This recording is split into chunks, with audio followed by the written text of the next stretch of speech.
Was that, George, civil society in action? You've been working on helping to build civil society, trying to build it, often frustrated in the former Soviet Union, in the Soviet Union. I know I first met you in Ukraine in 1990 when you began those efforts.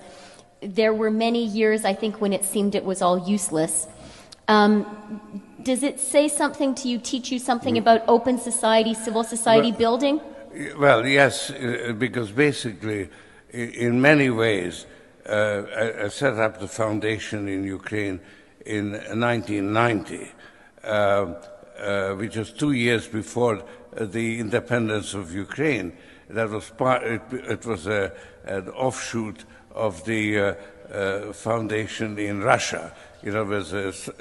I set up a Cultural Initiative Foundation in the Soviet Union in 1987, and then we built this branch in Ukraine in 1990, the foundation. One of the things that the foundation did gave a lot of scholarships and supported civil society, and the maturity of civil society 25 years later is to a large extent the work of the foundation.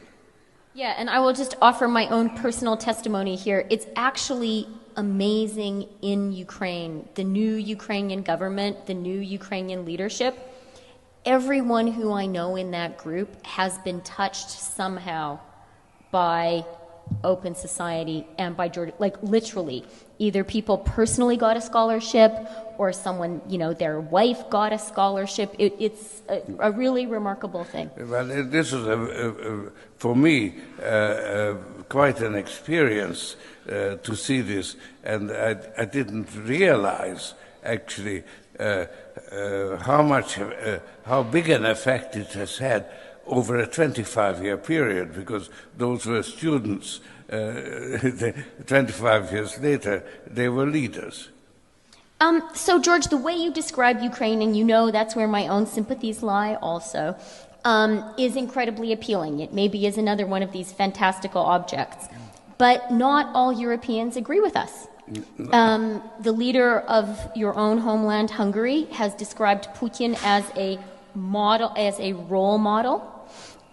We have political leaders across Europe. We have the Greeks right now making trips to Moscow. We have in France, Marine Le Pen having close contacts with Putin. How do you explain this influence, this appeal that Putin has in Europe? Yeah.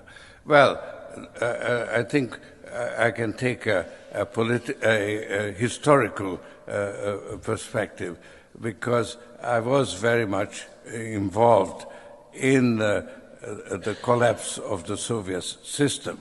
That was my debut as what I call myself a political philanthropist.